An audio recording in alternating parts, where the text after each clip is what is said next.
Everyone, welcome back on our channel JS5 Vinita ma'am. तो आज के इस वीडियो के अंदर हम जो हमारे आधुनिक भारत के यानी कि आधुनिक इतिहास के जितने भी इंपॉर्टेंट क्वेश्चन हैं वो सारे के सारे हम डिस्कस करने वाले हैं। मैंने आधुनिक इतिहास की सीरीज़ स्टार्ट की थी जिसमें काफ़ी सारी जो वीडियोज़ हैं उसके अंदर मैं आपको 250 प्लस तो इंपॉर्टेंट क्वेश्चन मैं सारे के सारे करवा चुकी हूँ। तो आज के इस वीडियो के अंदर हम हमारे जो 1857 की क्रांति से जितने भी महत्वपूर्ण जो प्रश्न हैं आपके एग्जाम के पॉइंट ऑफ व्यू से बनते हैं या फिर जो प्रीवियस ईयर एग्जाम है जो आज तक पूछे गए हैं वो सारे के सारे आज मैं आपके सामने लेके आई हूँ। आपको डिटेल में मैं समझाऊंगी, यानी कि अगर आपने 1857 की क्रांति का टॉपिक कर लिया है उसके बाद अगर आप टेस्ट लगाना चाहते हैं तो ये वीडियो ज़रूर देखेगा। इससे आपको ये पता चल जाए कि आपके इस टॉपिक को लेकर कितनी तैयारी है, क्योंकि इससे एक क्वेश्चन ज़रूर बनता है और वो एक क्वेश्चन भी लगभग वही घूमता रहता है, बार वही बताऊँगी कौन सा वो क्वेश्चन है। तो आप इस चैनल को सब्सक्राइब कीजिएगा, JS5 विनीता मैम चैनल को। कल ही मैंने आपकी जो है कंप्यूटर कोर्स स्टार्ट किया है, मैंने आपका फ्री ऑफ कॉस्ट आपका कंप्यूटर कोर्स रहेगा। उसकी जो फर्स्ट वीडियो है आपकी MS वर्ड का वो मैं वीडियोज़ डाल चुकी हूँ, प्लीज़ आप उसको ज़रूर देखिएगा। लिंक मैं आपको डिस्क्रिप्शन बॉक्स में मेंशन कर दूँगी, उसको आप देखिएगा। फ्री ऑफ कॉस्ट आप मेरे साथ क्या है कंप्यूटर सीखेगा। तो आज हम इस वीडियो के अंदर हिस्ट्री पढ़ने वाले हैं। वीडियो को आप स्टार्टिंग से एंड तक ज़रूर देखना, बहुत कुछ आपको सीखने को मिलेगा। तो चलिए इस वीडियो की हम शुरुआत करते हैं। तो सबसे पहला क्वेश्चन आपके सामने है, देखिएगा। द्रविड़ कड़कम या फिर द्रविड़ मुनेत्र कड़कम, जिसे हम DMK पार्टी के नाम से जानते हैं, इसके संस्थापक कौन है? तो DMK पार्टी के जो संस्थापक, जो हाल ही में जो आपकी DMK पार्टी है ना, ये आपके तमिलनाडु के अंदर है, तो इसके संस्थापक कौन थे? अन्नादुरई। कौन थे इसके संस्थापक? अन्नादुरई जो है इसके संस्थापक थे। अब इससे आगे हम आते हैं 1857 के विद्रोह के बारे में। तो देखिएगा 1857 के विद्रोह के समय भारत का गवर्नर जनरल कौन था? क्वेश्चन पूछ लिया जाता है। ये सारे के सारे प्रीवियस ईयर बेस्ड क्वेश्चन है, कोई भी क्वेश्चन मैंने खुद से नहीं बनाया, सारे आपके जो आज के एग्जाम में पूछे गए हैं वो सारे मैं आप सामने लेकर आई हूँ, ठीक है। तो एक भी क्वेश्चन का आप इग्नोर ना कीजिएगा। तो क्वेश्चन आपके सामने 1857 की विद्रोह के समय भारत का गवर्नर जनरल कौन था? तो कौन था उस टाइम में? कौन था आपका? लॉर्ड डलहौजी। कौन था उस टाइम में आपका गवर्नर जनरल? लॉर्ड डलहौजी था। 1857 की बात है। अब इससे आगे है, वर्ष 1857 के विद्रोह में किसने सबसे पहले अपना बलिदान दिया था? यानी कि ऐसा कौन थे वो जिन्होंने सबसे पहले अपना बलिदान दिया? फिर आगे जाकर इन्हीं के बलिदान की वजह से यानी कि आगे जाकर जो लोग हैं उनमें क्रांति आई और जो 1857 का विद्रोह हुआ। तो किसने बलिदान दिया था? वो थे आपके मंगल पांडे। कब की बात है? ये आपकी है 10 मई 1857 की आपकी बात है। तो किसने सबसे पहले आपका बलिदान दिया था? वो ये था मंगल पांडे ने, ये क्या है? बलिदान दिया था। फिर से आगे नेक्स्ट क्वेश्चन देखिएगा कि 1857 के विद्रोह में कानपुर में सैनिकों का नेतृत्व किसने किया? यानी कानपुर के अंदर, यानी इसका सबसे मेन मैं आपको कारण बताऊँ। 1857 की क्रांति में एक्चुअली में हुआ क्या था? अगर उसी टाइम में हम सब लोग एक हो जाते और हमारा कोई नेतृत्व करने वाला, तो हो सकता था हमें तभी आज़ादी मिल जाती। इसका मतलब इसको सक्सेस ना होने का इसका मेन रीज़न यही था कि छोटे छोटे गुट बन गए थे हर जगह पे। कोई लखनऊ के अंदर विद्रोह करा था, कोई कानपुर के अंदर है, कोई मेरठ के अंदर है, आपका कोई दिल्ली के अंदर है। तो हर कोई अलग अलग पार्ट में डिवाइड होकर क्या कर रखा था? अलग अलग गुट बनाकर अपना इसका विद्रोह करा था। अगर सब एक हो जाते तो आज मतलब तब का माहौल कुछ और ही होता। इसका ऐसा होने का कारण यही है कि हर कोई क्या है अलग अलग गुट में बटा हुआ था। तो आपसे पूछा जाए क्वेश्चन कैसे बनेगा? ऐसे बनेगा, कानपुर से किसने नेतृत्व किया, लखनऊ से किसने किया, दिल्ली से किसने किया, मेरठ से किसने किया, ऐसे क्वेश्चन बनेंगे, ठीक है। तो याद रखना, कानपुर के अंदर सैनिकों का नेतृत्व किसने किया? तात्या टोपे ने। किसने किया? कानपुर के अंदर से आपका सैनिकों का जो नेतृत्व है किसने किया? तात्या टोपे के द्वारा किया गया था। अब इससे आगे 1857 की विद्रोह की शक्ति का सबसे महत्वपूर्ण तत्व क्या था इस टाइम में? अगर नेगेटिव बात तो ये थी कि छोटे छोटे गुट में सब लोग क्या कर रखे थे? अलग अलग जैसे नेतृत्व कर रहे थे, जिस वजह से सफल नहीं हो पाया था। लेकिन सबसे अच्छी बात ये थी कि यहाँ पर हमें इस विद्रोह के कारण हमें क्या देखने को मिला था? हमें हिंदू और मुस्लिम की जो एकता है वो देखने को मिला था। अभी तक दो ही ऐसे आंदोलन मोस्ट ऑफ आधुनिक भारत के अंदर है जिसमें हिंदू और मुस्लिम की एकता देखने को मिलती है। एक तो है आपका 1857 की क्रांति और एक है आपका खिलाफत आंदोलन। क्या है आपका? खिलाफत आंदोलन है। ये खिलाफत आंदोलन मुस्लिमों के द्वारा चलाया गया था, लेकिन जिसका नेतृत्व किसने किया था? गांधी जी ने किया था, ठीक है। तो इन आंदोलन से पता चलता है कि हिंदू और मुस्लिम की उस टाइम में एकता कितनी ज़्यादा थी। तो रानी लक्ष्मीबाई का मूल नाम क्या? मणिकर्णिका। जो रानी लक्ष्मीबाई का जो मूल नाम है वो क्या है? मणिकर्णिका। हाल ही में मणिकर्णिका मूवी भी आई थी ना, कंगना रनौत की, होप्स आपने देखी होगी। तो उसमें उन्होंने मणिकर्णिका का रोल निभाया। उस मूवी का नेम भी मणिकर्णिका ही था। तो वो क्या बनी हुई थी? किसका किरदार उन्होंने निभाया? उन्होंने रानी लक्ष्मीबाई का किरदार निभाया। तो इससे आपको याद हो जाएगा और ये तो आई थिंक आपको पता होगा। तो रानी लक्ष्मीबाई का मूल नाम क्या है? मणिकर्णिका जो है रानी लक्ष्मीबाई जी का मूल नाम है। अब इससे आगे नेक्स्ट क्वेश्चन है भारत के शिक्षित मध्यम वर्ग के जो लोग हैं वो 1857 की क्रांति में तटस्थ रहे थे। अब ये बताना है कौन से ऐसे लोग थे, यानी किसके अंदर मैंने बताया ना हर कोई अलग अलग अपने गुट में बटा हुआ, तो ऐसे कौन से गुट के जो लोग थे वो 1857 की क्रांति में तटस्थ थे। यानी कि ना तो उन्होंने पॉजिटिव बात की ना उन्होंने नेगेटिव बात की। जैसे कि फॉर एग्जाम्पल आज के टाइम में भारत क्या है? गुट निरपेक्ष क्या है आपका? राष्ट्र है। गुट निरपेक्ष जो है राष्ट्र है। यानी कि जैसे आपने देखा होगा अभी यूरोप और रशिया के बीच में जो विवाद चल रहा है, जो वॉर चल रही है, उसमें ना तो उन्होंने ये उसकी तरफ तरफ बोला है, यूरोप की तरफ बोला है, ठीक है, और ना ही उन्होंने किसकी तरफ बोला है, रशिया की तरफ, यानी गुटनिरपेक्ष अपनी जगह तटस्थ है वो, ठीक है। तो ऐसे ही जो 1857 की क्रांति के अंदर जो पढ़े लिखे लोग थे, जो शिक्षित मध्यम वर्ग के लोग थे, वो क्या थे, तटस्थ थे, यानी उन्होंने किसी का भी कोई साइड नहीं लिया था। अब इससे आगे नेक्स्ट क्वेश्चन देखिएगा, 1857 में अंग्रेजी साम्राज्य के विरुद्ध पंजाब में किसने सशस्त्र विद्रोह किया था, यानी अंग्रेजी साम्राज्य के विरुद्ध पंजाब की तरफ से किसने सशस्त्र विद्रोह किया था, वो क्या था, नामधारी सिखों ने, ठीक है। किसने किया था, नामधारी सिखों के द्वारा किया गया था। इससे आगे मोस्ट इंपोर्टेंट क्वेश्चन है, ये आपका हर बार पूछा जाता है आपका, क्या कि बिहार से जो है इस क्रांति का नेतृत्व किसने किया था, सीधा क्वेश्चन ये से पूछा जाएगा, बिहार से किसने किया था, नेता कुंवर सिंह ने, किसने किया था, कुंवर सिंह ने। याद कैसे करोगे, ट्रिक से मैं आपको करवाती हूँ। बिहार में पीछे क्या आ रहा है आपका, हार, क्या आ रहा है आपका, हार से मान के चलो वरमाला किससे पहनाएंगे, जो कोई कुंवारा होगा उसको तो वरमाला पहनाएंगे, तभी तो आगे जाकर शादी हो गया। तो हार किसे पहनाएंगे, कुंवारे लोग को, तो यानी कि कुंवर, यानी बिहार की तरफ से नेतृत्व तो किसने किया था, कुंवर सिंह ने किया था। ट्रिक है सिर्फ और सिर्फ लर्न करने के लिए, इसको दिल पे ना लीजिएगा, सिर्फ और सिर्फ लर्न करने के पर्पज से मैंने बनाई है, ठीक है। तो बिहार में 1857 की क्रांति का नेता कौन थे, हमारे कुंवर सिंह थे, लेकिन उनका देहांत कब हो गया था, उनका देहांत जो है 9 मई 1858 को, यानी क्रांति के अगले ही साल जो है उनका देहांत हो गया था। इससे आगे नेक्स्ट क्वेश्चन देखिएगा कि अंग्रेजी भारतीय सेना में चर्बी वाले कारतूस से चलने वाली एनफील्ड राइफल कब शामिल की गई, कब की गई थी एनफील्ड जो राइफल है वो 1857 की गई थी। यही तो था आपका मतलब विद्रोह, यानी कि जो लोग हैं आपके, जो भारतीय जो लोग हैं वो तो काफ़ी टाइम से जो है आपके दबते चले आ रहे थे अंग्रेजों के द्वारा, क्योंकि अंग्रेजों ने क्या आपकी हड़प की नीति चलाई थी आपकी, ठीक है, जो डॉक्ट्रिन ऑफ लैप्स है ये चलाया था आपका, और साथ साथ मतलब बहुत सारी ऐसी नीतियाँ इन्होंने चलाई थी जिससे क्या था, मतलब भारतीयों को इस तरीके से इन्होंने दबाया कुचला, यानी कि अपने जो इनकी जो नीति है उनके तहत क्या किया था, मतलब कि बहुत ज़्यादा टॉर्चर किया था, जिस वजह से लोग परेशान तो बहुत थे, लेकिन उनको ऐसा एक मतलब इंस्टेंट रीज़न नहीं मिल रहा था जिसके लिए वो क्रांति करे। फिर बात आई 1857 में क्या हुआ, जो ये आपकी जो बैरकपुर छावनी के अंदर जो आपके ये हैं, बैरकपुर छावनी के अंदर जो आपके सैनिक हैं, इनको क्या किया, ये लोग उस टाइम में आपकी एनफील्ड जो आपकी जैसे गन होते हैं इस टाइप की एनफील्ड थी, वो क्या करते हैं, उसको मुंह से मतलब काटना होता है, उसको जो वायर्स होते हैं उसको मुंह से काटना होता है। फिर किसी ने ये बात कह दी कि जो आप मुंह से काट रहे हो ना, इसके ऊपर क्या सूअर की चर्बी लगी हुई है। किसी ने ये बात कह दी उनको कि जो आप मुँह से काट रहे हो ना एनफील्ड राइफल को, इसके ऊपर सूअर की चर्बी लगी हुई है। तो उन लोगों को लगा कि अच्छा कि मतलब कि जो ब्रिटिशर्स हैं वो हमें दबाना कुचलना तो चाहते ही आते हैं, साथ ही साथ हमारा धर्म भी भ्रष्ट करना चाहते हैं, क्योंकि उस टाइम में ईसाई के धर्म का प्रचार प्रसार चल रहा था। तो लोगों के मन में ये बात सेट हो गई कि ये लोग क्या है, हमारा धर्म भी भ्रष्ट करना चाहते हैं। आपको पता है जब धर्म पे बात आती है तो सब एक हो जाते हैं, और जो आपकी क्रांति है वो कुछ और ही अलग लेवल पे चली जाती है। तो उस वजह से ये इंस्टेंट रीजन था आपका, जिस वजह से क्या हुआ था, फिर क्रांति हुई थी। तो मंगल पांडे को ये बात पता चली थी। फिर मंगल पांडे ने क्या किया, जो वहाँ के जो हेड थे उनको क्या कर दिया, उन्होंने उनको मार दिया था, जिस वजह से क्या हुआ, उनको फिर गिरफ्तार कर उनको फांसी पर चढ़ाया गया। तो जैसे ही मंगल पांडे को फांसी पर चढ़ाया गया 10 मई 1857 को, फिर क्या पूरे के पूरे मेरठ के अंदर क्या इसका विद्रोह का स्टार्ट हो गया था। फिर आपका छोटे छोटे मतलब अलग अलग जगह पर, लाइक लखनऊ है आपका, बिहार है आपका, कानपुर है, यहाँ पर अलग अलग जगह क्या होगा था आपका जो है जो मतलब नेतृत्व करना स्टार्ट हो गया। तो ये थी आपकी 1857 की क्रांति। यानी कि क्रांति क्या होता है, क्रांति जो शब्द है आपका ये आता इंस्टेंट है। क्रांति यानी एकदम से रिवोल्यूशन, लेकिन रिवोल्यूशन आता कभी धीरे धीरे आता है। यानी कि जो ये हमें दिख रहा है ना कि 1857 को अचानक से हो गया, अचानक से नहीं हुआ था। आप ये देखो 1600 के अंदर जो है आपके अंग्रेज आए थे, तब से वो हमें कितना टॉर्चर कर रहे हैं, तरह तरह की नीतियाँ लेके आ रहे हैं, ठीक है। किस तरीके से प्लास्टिक का युद्ध हुआ, बक्सर का युद्ध हुआ, उसके बाद इनकी जो आपकी डलहौजी की हड़प नीति है, ठीक है, जो आपकी जमींदारी प्रथा है, तरह तरह की नीतियों के द्वारा इन्होंने हमें इतना दबा दिया कि हमें सिर्फ और सिर्फ इंस्टेंट रीज़न की ज़रूरत है, जो कि हमें 1857 के अंदर मिल गया था। तो इस वजह से क्या हुई, ये आपकी जो है क्रांति हुई थी। पूछा जाएगा इसका सिंबल क्या है, जैसे मतलब 1857 की क्रांति का चिन्ह क्या है, तो वो है आपके कौन, कमल और चपाती जो है इसका ये चिन्ह है, ठीक है। तो ये सारी की सारी बात आपको ध्यान रखनी है। ये एक स्टोरी थी 1857 की क्रांति की। तो याद रखना सबसे पहले मतलब जिन्होंने अपना बलिदान दिया वो कौन थे, आपके मंगल पांडे थे। पूछा जाए कहाँ के थे आपके, कौन से सैनिक, बैरकपुर छावनी के थे आपके, कहाँ, मेरठ के अंदर ये आपका है, ठीक है। अब इससे आगे है देखिएगा अंग्रेजी भारतीय सेना में चर्बी वाले कारतूस से चलने वाली एनफील्ड राइफल कब शामिल की गई थी, ये शामिल की गई थी जनवरी 1857 को। और बात कब हुई थी आपकी, मई 1857 को हुई थी, ठीक है। कुछ महीनों के बाद ही ये बात स्टार्ट हो गई थी कि इसके ऊपर क्या है, सूअर के चर्बी का कारतूस, सूअर की चर्बी से कारतूस बनाए जाते हैं। नेक्स्ट क्वेश्चन देखिए, कौन सा आयोग है जो 1857 की क्रांति का विद्रोह दमन के बाद भारतीय फौज के नव संगठन से संबंधित था। यानी कि किसको, मतलब इसके बारे में पता लगाने के लिए जो आयोग का गठन किया गया था, यानी कि ठीक है विद्रोह किस तरीके से दमन, यानी इसको क्या है, फिर अंग्रेजों ने क्या कोशिश की, जैसे जैसे विद्रोह चल रहे हैं ना अलग अलग जगह पर, उनको क्या करना, आपको दमन करना है। तो वहाँ पर ब्रिटिशर्स को अलग अलग जगह पर भेजा जाए, लखनऊ में किसी और को भेजा गया, यानी कि ऐसे ऐसे अलग अलग जगह भेजा गया कि आप विद्रोह का दमन करो। तो उसके दमन के बाद भारतीय फौज की तरफ से एक नव संगठन से संबंधित कौन सा आयोग बना था, पील आयोग। कौन सा आयोग बना था, वो बना था आपका पील आयोग बना था।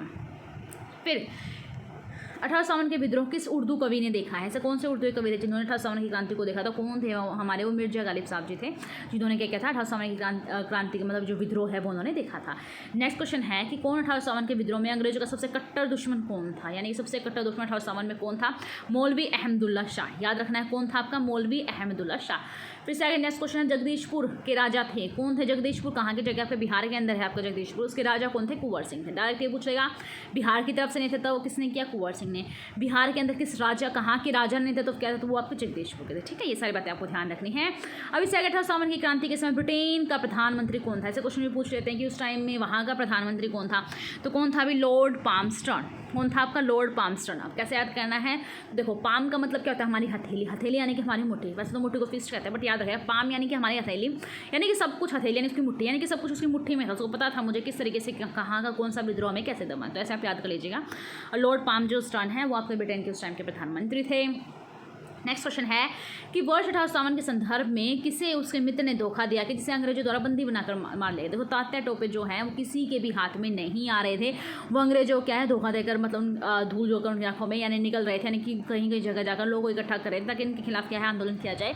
लेकिन उन्हीं के मित्र ने क्या किया? तात्या टोपे जी के जो मित्र हैं उन्होंने उनकी एग्जैक्ट लोकेशन बता दी कि आपको तात्या टोपे यहाँ मिलेंगे। वो जो तात्या टोपे के मित्र थे वो आपके अंग्रेजों के साथ जाकर मिल गए, जिससे तात्या टोपे की जो मतलब करंट लोकेशन है वो उन्होंने ट्रेस कर ली और जो क्या कर रहा है मतलब कि उनको बंदी बनाकर मार दिया। ठीक है, अब इससे आगे है कि कौन सा एक क्षेत्र 1851 के विद्रोह में प्रभावित नहीं था? यानी कि सब जगह क्रांति हुई थी, बस कहाँ नहीं हुई थी? जहाँ मतलब ऐसा क्षेत्र बताना है जो 1851 की क्रांति के टच में नहीं था, वो था आपका चित्तौड़। चित्तौड़ का आपका राजस्थान के अंदर है, जो आपके 1851 की क्रांति के अंदर क्या आपका टच में नहीं था। अब इससे आगे 1851 की क्रांति के दौरान दिल्ली में विद्रोह का सैन्य नेतृत्व किसने किया था? दिल्ली के अंदर कौन थे? आपके बहादुर शाह जफर जो है वहाँ के क्या थे? राजा थे। कौन थे? बहादुर शाह जफर सेकंड थे आपके वहाँ के राजा। सारे के सारे लोग जो है मेरठ से इकट्ठा होकर दिल्ली की तरफ नेतृत्व किया, क्योंकि दिल्ली उस टाइम में क्या थी? कैपिटल थी। बहादुर शाह जफर सेकंड जो है आपके, यानी या फिर आप कर लो बहादुर शाह सेकंड करो सीधा। ठीक है, तो वो वहाँ के राजा थे। सब लोग क्या गए? मेरठ से क्या गए? दिल्ली गए, राजा के पास गए कि प्लीज़ राजा जी हमारी हेल्प कीजिए। हम इस तरीके से हमारे जो एक सैनिक थे यानी कि हमारे जो दोस्त थे मंगल पांडे को फांसी चढ़ा दिया गया है, ये खुद ऐसे काम करते हैं, चर्बी वाले कारतूस लगाते हैं और फिर हमें क्या करते हैं? हमें टॉर्चर करते हैं। तो फिर राजा ने कहा देखो, क्योंकि राजा तो बूढ़े हो चुके थे, राजा ने कहा देखो मैं तो कैपेबल नहीं हूँ आपका नेतृत्व करने, क्योंकि नेतृत्व वही तो करेगा जो मतलब जिसके पास पावर होगी, जो लड़ सकेगा, जो इंस्ट्रक्शन दे सकेगा। तो उसने कहा मैं तो कैपेबल हूँ नहीं, लेकिन मेरी तरफ से आपको बख्त खां को हायर कर देता हूँ। ठीक है, यानी बख्त खां को भेज देता हूँ, वो क्या करेंगे? आपको लीड करेंगे और जैसे ये कहेंगे आपको वैसे ही करना है। तो यानी कि होप से स्टोरी से आपको लर्न हो गया होगा। तो 1851 के विद्रोह के दौरान दिल्ली में जो विद्रोह हुआ था उसका सेना का जो नेतृत्व वो किसने किया था? बख्त खां ने। बख्त खां को किसके द्वारा नियुक्त किया गया था? बहादुर शाह सेकंड के द्वारा उसको नियुक्त किया गया था। अब इससे आगे क्वेश्चन पूछ जाते हैं किसने कैसे क्या कुछ कहा, क्यों कहा। ठीक है, ये बातें पूछ ली जाती हैं। तो 1851 के विद्रोह के तुरंत बाद जैसे ही 1851 का विद्रोह खत्म हो गया, उसमें एक बात कही किसने, ऐसे कौन से इंसान थे जिन्होंने इसे राष्ट्रीय विद्रोह का नाम देकर संबोधित किया था? कौन थे वो? हमारे बेंजामिन डिसरायली। कौन थे आपके? Benjamin Disraeli. ठीक है, कि उन्होंने क्या किया था? राष्ट्रीय 1851 की क्रांति को क्रांति न कहकर राष्ट्रीय विद्रोह, यानी पूरे राष्ट्र का एक विद्रोह है, ये बात बेंजामिन डिसरायली के द्वारा कहा गया था। अब इससे आगे 1851 की क्रांति के दौरान यह बात किसने कही कि यह विद्रोह भारत की स्वतंत्रता के लिए सुनियोजित युद्ध था। यानी कि अगर इसी तरीके से आप लोग चलते रहते, यानी कि इसी तरीके से आप युद्ध करते रहते, सब लोग इकट्ठे हो जाते, तो बात कहनी क्या थी? तो ये बात किसने कही थी कि स्वतंत्रता के लिए किया गया युद्ध था आपका। तो ये बात कही थी बीडी सावरकर के द्वारा। क्या कही थी आपकी? बीडी सावरकर के द्वारा ये बात कही गई थी कि यह विद्रोह भारत की स्वतंत्रता के लिए सुनियोजित युद्ध था। अब इससे आगे जातीय आधार पर 1851 के विद्रोह के दमन में अंग्रेजों का सहयोग करने वाले कौन थे? तो कुछ लोग थे जो अंग्रेजों के साथ थे, वो चाहते थे अगर अंग्रेज चले जाएंगे तो हमारा बहुत ज़्यादा लॉस हो जाएगा, हमारा प्रॉफिट नहीं होगा। तो वो लोग चाहते थे कि अंग्रेज हमेशा बने ही रहें। तो वो कौन से लोग थे जिन्होंने मतलब कि भारतीयों का साथ ना देकर अंग्रेजों का साथ दिया था? वो थे आपके सिख हैं, गोरखा है, पठान है। कौन है आपके? सिख है, गोरखा है, पठान है। लेकिन याद रखना जो नामधारी जो सिख थे ना उन्होंने इनका विद्रोह किया था। ठीक है, ये एक्सेप्शन जो है आपको याद रखना है। अब इससे आगे नेक्स्ट क्वेश्चन है, ये मैं आपको बता चुकी हूँ। 1851 में जो सबसे कमजोर खड़ी के रूप में देखा था वही बहादुर शाह सेकंड है, जो कि मतलब थोड़े ओल्ड हो चुके थे। मतलब क्योंकि राजा जब बलशाली होगा ना तो उनका कोई नहीं टिक पाता। वो मतलब नामुमकिन से नामुमकिन जितनी मतलब कितनी भी सेना ले आओ वो उसको हरा देगा। लेकिन अगर राजा ही कमज़ोर है तो आपको पता ही है फिर उनकी प्रजा में तो कैसे काम होंगे। तो जो बहादुर शाह सेकंड था वो खुद इतना पावरफुल नहीं था कि उनका नेतृत्व करके यानी कि भारतीयों का साथ दे के अंग्रेजों को हरा देता है, ठीक है। तो इन कमज़ोर कड़ी के रूप में कौन साबित होता? बहादुर शाह सेकंड है, ये आपके अंतिम राजा थे, आपके अंतिम मुगल राजा थे, तो एक कमज़ोर कड़ी के रूप में साबित हुए थे। 1857 के विद्रोह की असफलता के बाद, क्योंकि बहादुर शाह सेकंड ने ही उनको कहा था, ठीक है, मैं लोग को कि मैं आपकी हेल्प करता हूँ, तो फिर अंग्रेज से नाराज़ होंगे कि एक भी राजा ने इनकी हेल्प की, हमारी हेल्प नहीं, क्योंकि जीत तो आखिर में अंग्रेजी गए थे ना। तो फिर बहादुर शाह जफर को वहाँ से अपनी गद्दी से हटाकर कहाँ भेज दिया? रंगून म्यांमार के अंदर। आई एम कन्फ्यूज़ हूँ मैं इस चीज़ में कि अंडमान में है या म्यांमार है। होप सो ये जो आप देख लीजिएगा, अंडमान में है म्यांमार में, मेरे हिसाब से शायद म्यांमार के अंदर ये रंगून है ना। तो जो रंगून है जो है वहाँ मतलब उनको जेल के अंदर भेज दिया गया था। वह कौन सा ब्रिटिश सेनापति था जिसकी 1857 के विद्रोह को दबाने के लिए महत्वपूर्ण भूमिका रही थी, यानी जिसने सबसे ज़्यादा जो जगह जगह पर विद्रोह थे उसको दबाया था? वो कौन थे? आपके कैंपबेल। कौन थे आपके? कैंपबेल थे, ब्रिटिश के सेनापति थे जिन्होंने 1857 के विद्रोह को दबाने में अपना महत्वपूर्ण जो योगदान है वो दिया था। अब इस आगे चीन में आपको बता चुके 1857 का अंत्य क्या है? कमल और चपाती है। इससे आगे महारानी विक्टोरिया ने भारतीय प्रशासन में ब्रिटिश ताज। अब जैसे ही महारानी को ये पता चला अच्छा इंडिया में ऐसे हो रखा है, मैंने कंपनी को तो भेजा था अपना काम करने के लिए, अपना व्यापार करने के लिए, एक कंपनी तो शासन करने लगी, तो महारानी ने बात कही कि ये सारा शासन मैं अपने हाथ में लेती हूँ। यानी कि अब 1857 की क्रांति के बाद क्या होता है? कंपनी के पास से शासन सीधा ब्रिटिश ताज के पास चला गया। तो कब की बात है ये? 1 नवंबर 1858 की बात है, जिससे महारानी ने क्या किया था, जो मतलब कंपनी के पास जो शासन था वो सारा का सारा क्या है, ब्रिटिशर्स ने अपने मतलब ब्रिटिश ताज ने क्या है अपने अंदर अपने अंडर ले लिया था, ठीक है। अब इससे आगे है 1857 के विद्रोह के बाद ब्रिटिश सरकार ने सिपाहियों के इन प्रांतों का चयन किया था। आपको पता ही है ब्रिटिशर्स के साथ कौन था? सिख थे, आपके गोरखा थे, और आपके कौन थे? पंजाब उत्तरी प्रांत थे। तो वो लोग चयन भी, क्योंकि इन्होंने तो साथ दिया तो वो भी तो इनको कुछ ना कुछ फ़ायदा ही करेंगे, तभी तो इन्होंने इसका साथ दिया था, तो इन प्रांतों में उनका चयन किया गया था। अब इस आगे नेक्स्ट क्वेश्चन है, भारतीय स्वतंत्रता आंदोलन का एक सरकारी इतिहासकार कौन था? तो कौन थे आपके? एस.एन. सेन जो है आपके जो है 1857 की क्रांति के समय क्या थे आपके सरकारी इतिहासकार थे? कौन थे? एस.एन. सेन। अब इससे आगे है, मंगल पांडे कहाँ के मतलब कहाँ से जुड़े हुए थे? आपके बैरकपुर के थे, ये आपके बैरकपुर सैनिक छावनी के अंदर थे आपके। और किसने आधुनिक इतिहासकार ने किसने 1857 के को है स्वतंत्रता की पहली लड़ाई का था? ये मैं आपको पूरे बता चुकी हूँ, वीडी सावरकर के द्वारा कहा गया था। मेरठ में विद्रोह जो है कब प्रारंभ हुआ था आपका? 10 मई 1857 के आपका विद्रोह प्रारंभ हुआ था। और कहाँ से प्रारंभ हुआ था? मेरठ से प्रारंभ हुआ था, ठीक है। कहाँ के राजा ने इनको हेल्प किया था? और दिल्ली के राजा ने इनको हेल्प किया था। किसको मतलब नियुक्त किया था? बख्त खां को इन्होंने नियुक्त किया था। सिंबल क्या था इसका?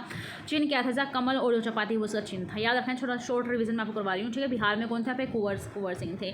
कौन थे जिनके मित्र ने मतलब उनको बताकर मतलब उनकी हत्या करवाई थी? वो कौन थे आपके? तात्या टोपे के जो मित्र थे, उन्होंने एक्जैक्ट उनकी लोकेशन बताकर उनकी मृत्यु करवाई थी। कौन से ऐसे ब्रिटिशर्स थे जिन्होंने क्या था सबसे ज़्यादा आंदोलन दबाए थे? वो आपके कैंपबेल थे, ठीक है। इस सारी की सारी बातें आपको ध्यान रखनी। सबसे पहला जो मतलब शहीद हुए थे, यानी कि जिनको फांसी चढ़ाए गए थे, वो आपके मंगल पांडे जी थे, ठीक है। 1857 का तात्कालिक कारण क्या था? बता दिया मैंने आपको, चर्बी वाले कारतूस का प्रारंभ करना, सूअर की चर्बी वाले कारतूस का, ठीक है। वह पहला भारतीय कौन था जिसने चर्बी वाले कारतूस का प्रयोग करने से इनकार कर दिया था? वो थे आपके मंगल पांडे। अब इससे आगे मंगल पांडे जिसने अकेले 1857 के विद्रोह का सूत्रपात किया था, यानी ये कहाँ के थे? ये 34वीं जो नेटिव इन्फेंट्री है वहाँ के क्या थे? ये आपके वहाँ के मतलब उससे बिलोंग ये करते थे, ठीक है। अब इससे आगे है बेगम हजरत महल। बेगम हजरत महल ने कहाँ से नेतृत्व किया था? लखनऊ से। लखनऊ से जो है नेतृत्व किसने किया था? बेगम हजरत महल ने किया। जैसे झांसी से किसने किया था? रानी लक्ष्मीबाई ने किया था। तो ऐसे ही लखनऊ से किसने किया था? बेगम हजरत महल ने किया था, ठीक है आपका। अब इससे आगे 1857 का विद्रोह मुख्यतः किस कारण असफल रहा था? क्योंकि किसी सामान्य योजना और केंद्रीय सबसे मेन बात आपको याद रखें, केंद्रीय संगठन की कमी के कारण क्या है ये आपका असफल रहा था। अब किसने ऐसा कहा है कि 1857 जो है कोई क्रांति नहीं, कोई राष्ट्र विद्रोह नहीं, कुछ नहीं, ये तो सिर्फ एक षड्यंत्र है। तो ये बात किसने कही? ये बात कही है जेम्स आउट्रम या डब्ल्यू टेलर यानी बताने वाला। टेलर है टेलर बताने वाला। किसने क्या बताया? इसने षड्यंत्र बताया, ठीक है। James Outram and W Taylor. किस वर्ग ने 1857 में विद्रोह में भाग नहीं लिया? वो थे आपके जमींदार, क्योंकि जमींदारों क्या हो रखा था? जो आपकी महालवाड़ी जो प्रथा है आपकी, ठीक है, जमींदारी प्रथा है, इनसे क्या हो रखा था? जिनको जो है फ़ायदा हो रखा था, इनको टैक्स मिलता था आपका, है लोग किस किसान से टैक्स वसूलते थे आपका, तो इनको फ़ायदा हो रहा था। ये सोचते थे अगर अंग्रेज चले जाएंगे तो हमें बहुत ज़्यादा नुकसान हो जाएगा। तो जमींदारों ने क्या किया था? अंग्रेजों का साथ दिया था। इस वजह से इन्होंने जो है आपका जो विद्रोह है इसके अंदर पार्टिसिपेट नहीं लिया था, यानी कि इसमें भाग नहीं लिया था। तो कौन थे? वो आपके साहूकार व जमींदार थे। अब इससे आगे 1857 में किसने इलाहाबाद को आपातकालीन मुख्यालय बनाया था? इलाहाबाद को यानी कि इमरजेंसी के लिए मुख्यालय बनाया था, वो थे लॉर्ड कैनिंग। कौन थे आपके? लॉर्ड कैनिंग, ठीक है। गुड़करी विद्रोह का केंद्र कहाँ था? गुड़करी विद्रोह का केंद्र कहाँ था? कोल्हापुर था। बरेली विद्रोह का, ये कुछ एक प्रमुख विद्रोह है। गुड़करी विद्रोह का केंद्र कहाँ था? कोल्हापुर था। बरेली विद्रोह कहाँ था? खान बहादुर था। मतलब इसके नेता कौन थे? खान बहादुर थे। आज़ादी की पहले लड़ाई 1857 में किसने भाग नहीं लिया? भगत सिंह उस टाइम में नहीं थे, भगत सिंह ने उसमें भाग नहीं लिया था। 1857 में अंग्रेजों से संघर्ष है, किसने? शहादत जो खां मैंने आपको बताया था ना, उन्होंने अंग्रेजों से संघर्ष किया था। भारत भारत के प्रथम स्वतंत्रता संग्राम के मुख्य तात्कालिक कारण क्या था? अंग्रेजों का धर्म में हस्तक्षेप, यानी कि वो चलो शासन करना ठीक है, मतलब कि हमारी नीतियों में बदलाव करना भी ठीक है, लेकिन धर्म पर उन्होंने धर्म में हस्तक्षेप किया, वही उनकी मतलब मेन रीज़न यानी उनकी कमी रही थी कंपनी की, जिन्होंने धर्म में हस्तक्षेप किया। वो चाहते थे कि हर किसी को ईसाई बना दिया जाए। ठीक है, अब इससे आगे है 7 में भारत में हुए विद्रोह के एक नेता तात्या टोपे का मूल नाम पूछा जाता है कि तात्या टोपे का मूल नाम क्या है? तो तात्या टोपे जी का मूल नाम क्या है? रामचंद्र पांडुरंग। क्या है आपका? रामचंद्र पांडुरंग। ठीक है, तो ये थे आपके सारे के सारे क्वेश्चंस जो मैं आपको करवा चुकी हूँ। ये मैंने आपको करवाए हैं कौन से? मॉडर्न हिस्ट्री के जितने भी आपके इंपॉर्टेंट क्वेश्चन हैं। आई नो मैंने 50+ इंपॉर्टेंट क्वेश्चन हैं जो आपके सामने करवाए होंगे। तो आप GS by Vinita ma'am channel को सब्सक्राइब कीजिएगा। ठीक है, और आपके नोटिफिकेशन बेल को भी ऑन रखिएगा ताकि जो अपकमिंग वीडियोज़ हैं उसका जो नोटिफिकेशन आपको मिल जाए। और साथ ही साथ कल की मैंने वीडियो डाले थे अभी कंप्यूटर कोर्स के, प्लीज़ आप उसको भी ज़रूर देखिएगा। बहुत कुछ आपको मेरे साथ सीखने को मिलेगा अगर आप मेरे साथ कंप्यूटर कोर्स कंप्लीट करते हो। कल की फर्स्ट वीडियो थी, आज जो है आपकी नाइट में सेकंड वीडियो आ जाएगी मॉर्निंग तक, यानी नेक्स्ट डे मॉर्निंग तक आपको एक कंप्यूटर की वीडियो डेली मिल जाएगी। ठीक है, जहाँ तक मेरी एज पॉसिबल एज जितनी मेरी कोशिश हो सकती है। ठीक है, तो मैं आपको कंप्लीट जो कंप्यूटर कोर्स है कंप्लीट, यानी कि आपका MS ऑफिस है, MS ऑफिस के अंदर क्या है आपका वर्ड है, एक्सेल है, पावर पॉइंट, ऐसा है जितनी भी लैंग्वेजेस हैं, लाइक C लैंग्वेज है, C++ लैंग्वेज है, HTML5 है आपकी, CSS कोडिंग है आपका। ठीक है, और आपका पाइथन है, और आपका जितनी भी लैंग्वेज बूटस्ट्रैप आपके लैंग्वेज जितनी भी हो सकते हैं वो सारी सारी मैं आपको सिखाऊंगी, यानी बहुत कुछ मैं आपको सिखाने वाली हूँ। ठीक है, तो आप हमारा इसी तरीके से साथ दीजिएगा और वीडियो को शेयर ज़रूर कीजिएगा। कोई भी आपको मतलब कमी लगती है या फिर कोई कुछ आप मतलब कुछ ज़्यादा एक्सपेक्टेड करो, कुछ भी आप चाहते हो कि वीडियो इसी तरह की होनी चाहिए, ऐसा टॉपिक होना चाहिए, अगर आपको किसी अर्जेंट में किसी टॉपिक में वीडियो चाहिए तो प्लीज़ आप मुझे कमेंट करके ज़रूर बताना। वीडियो कैसी लगी कमेंट ज़रूर करना। ठीक है, मुझे यहाँ पे कमेंट का इंतजार रहेगा, कमेंट का रिप्लाई आपको ज़रूर मिलेगा। तो चलिए मिलते हैं हम नेक्स्ट वीडियो में, तब तक के लिए नमस्कार।